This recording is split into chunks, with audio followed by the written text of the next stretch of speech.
Ang mga tatlong gulong may isisira ko sa inyo. Itong aking signal light ay wala talagang gana, ayaw gumana. Isishare ko sa inyo kung paano malalaman yung flasher kung sira na ba o pwede pa. Ito yung aking tricycle wala nang wala nang signal light. Yung flasher ayaw gumana ang signal light. Ito, panoorin nyo ipag-video ko sa iyo. Papakita ko sa inyo kung paano malaman ang flasher kung sira ba o okay pa. Ito siya. Ito binuksan ko na. Ito yung fuse to. Fuse. Itong isa reserva. Itong isa yung nakakonekta doon sa ating busina sa battery. Ito yung flasher niya. Sa Barako to Barako 175. Ang problema nito ay ang flasher hindi na gumana.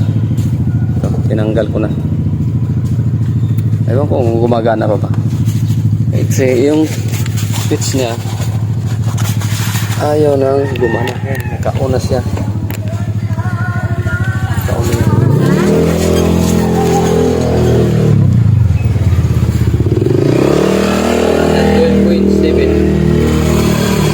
Tapos i-on natin signal light.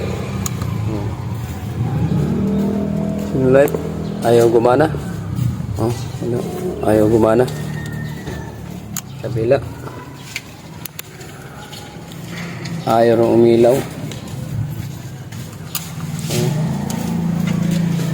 Subukan natin paano ayusin to.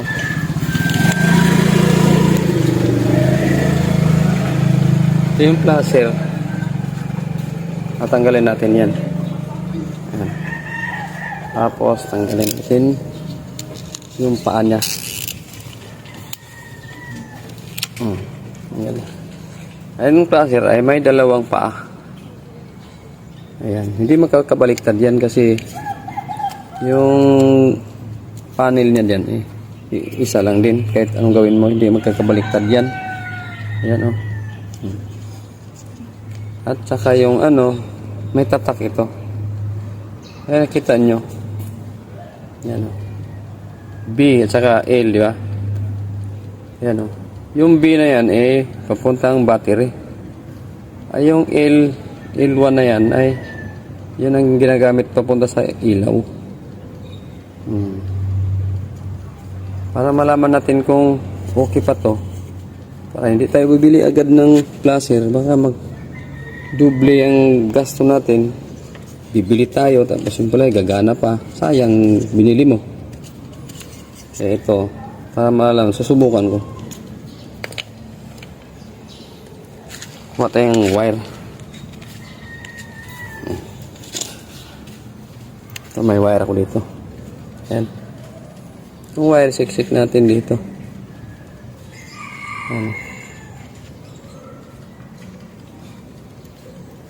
Hirap mag-vlog mag-isa ka lang. Ayan.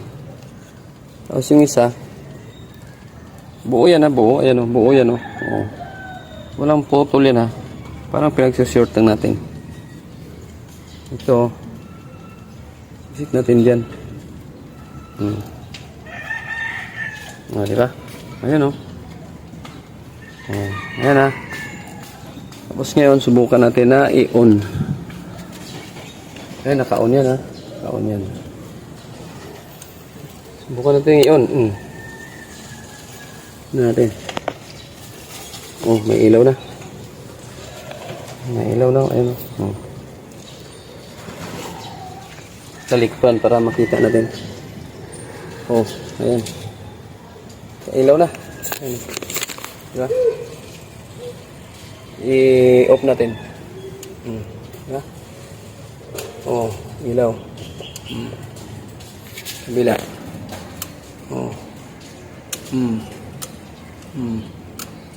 Kabila.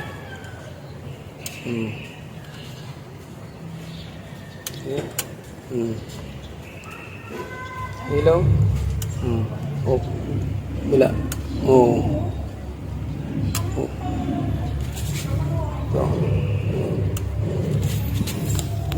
Yan ang paggawa ng ano, placer para malaman mo kung sira. So itong placer natin ay sira na. Kailangan ko nang bumili ng bagong placer. Itong placer ang bibilin mo. 12.8 volts BGC 85C and 10 watts by 2 plus 3.4 watts. Yan. Bibili tayo nito bago. Yan, malalaman kung sira na. Ito sira na to kasi gumana yung ilaw na tinanggal natin to. Nirekta natin to. Pwede naman natin i-erekta to dito kung may ilaw ka. Basta sundan mo lang yung B.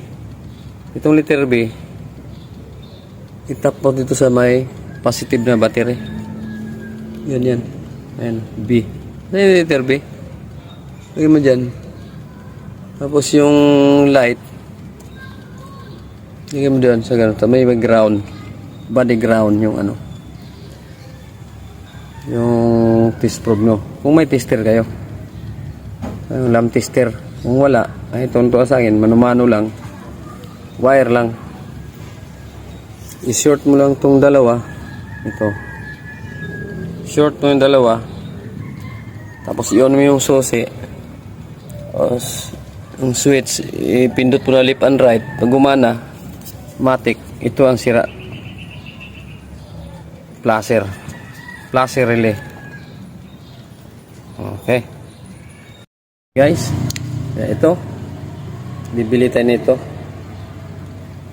Paglabas ko mamaya, bibili ako.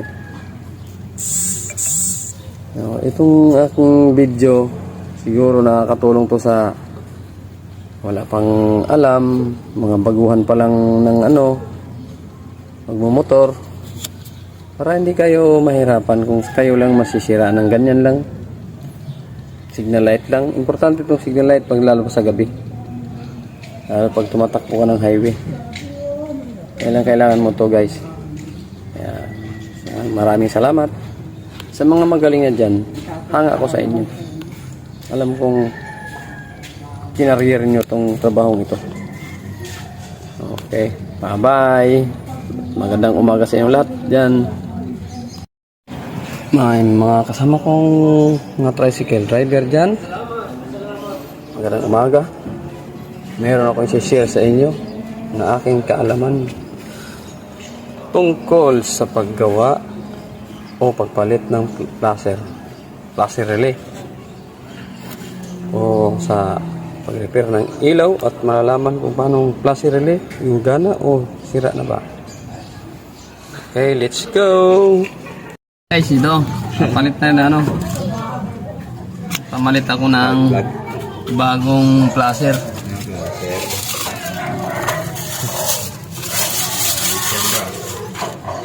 So,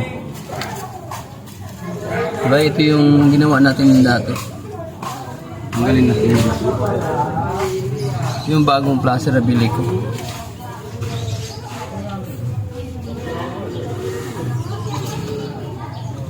Ayan. Ayan, isalpak ko na. Ayan. Asukan natin na kasi ito yung pinalitan natin, di ba?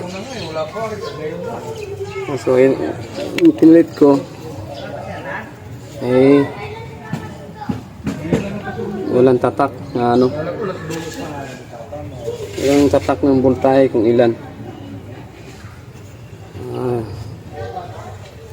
Nakalagay lang dito ay brand lang niya. Wala, hindi tulad ng ganitong original. Oh. Pero okay na, testing na natin kung gagana ba yung signal light. Okay guys, munog na. Meron na, may tunog pa. So,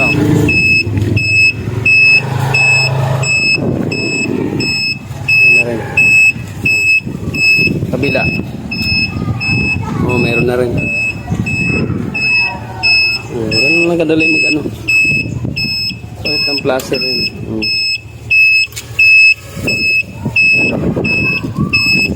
Ito lang pinalitan natin kasi sira.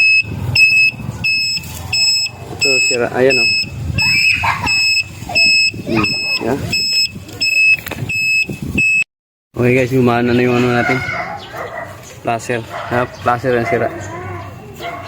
Yung nakaraan yung sinalpak ko to. Ayaw ka gumana. Nalaman mo lang ito yung sira ang placer. Yung, ito. Subukan mo. Ito, tinanggal ko yung bago. Ayan. Subukan mo siya. Susukin mo siyang wire ganyan. Direkta yan. Para malaman mo kung sira ba ang placer o hindi. Oh guys, ano mo? Umilaw lang siya. Umilaw lang siya pero hindi siya nagpi-blink. Ayan o.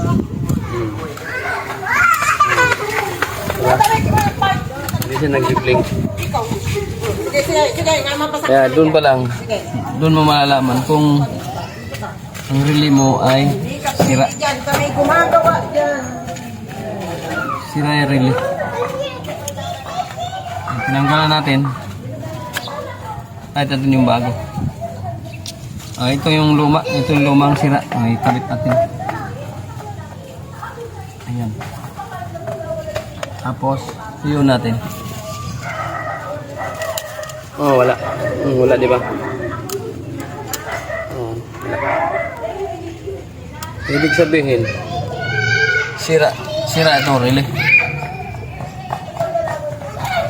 Ang pag-testing din nito, kung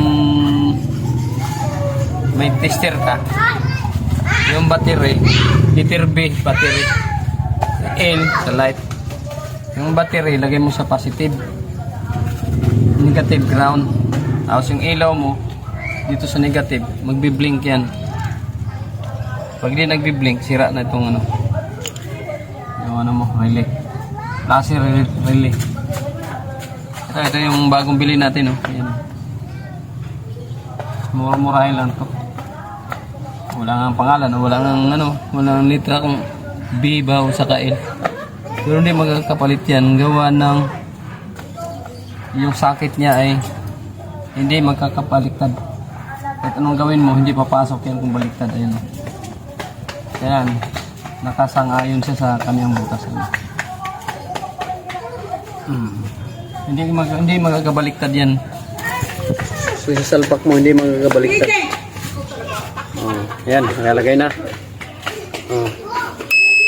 Ayun, meron na siya guys. Ganun lang mag-repair ng ano, placer. Eto, tapon natin to. Ito.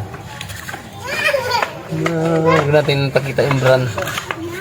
Takpan natin yung pangalan. Wala nang bayad eh. Diba? Yan ang ano, relay. Placer relay.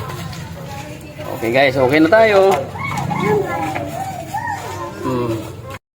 Okay guys, sa mga hindi pa ganong marunong sa motor dyan, yung magsisimula pa lang, panoorin na niyo yung video ko, makakatulong din sa inyo yan. Hindi kayo magdubli-dubli ng gasto nyo. Kayo lang, kayang-kaya nyo gawin yan. Ang hindi ko lang kaya nitong gawin, yung makina mismo sa loob. Pero kung mga labas-labas lang, susubukan ko yan. Okay, bye-bye. See you next vlog.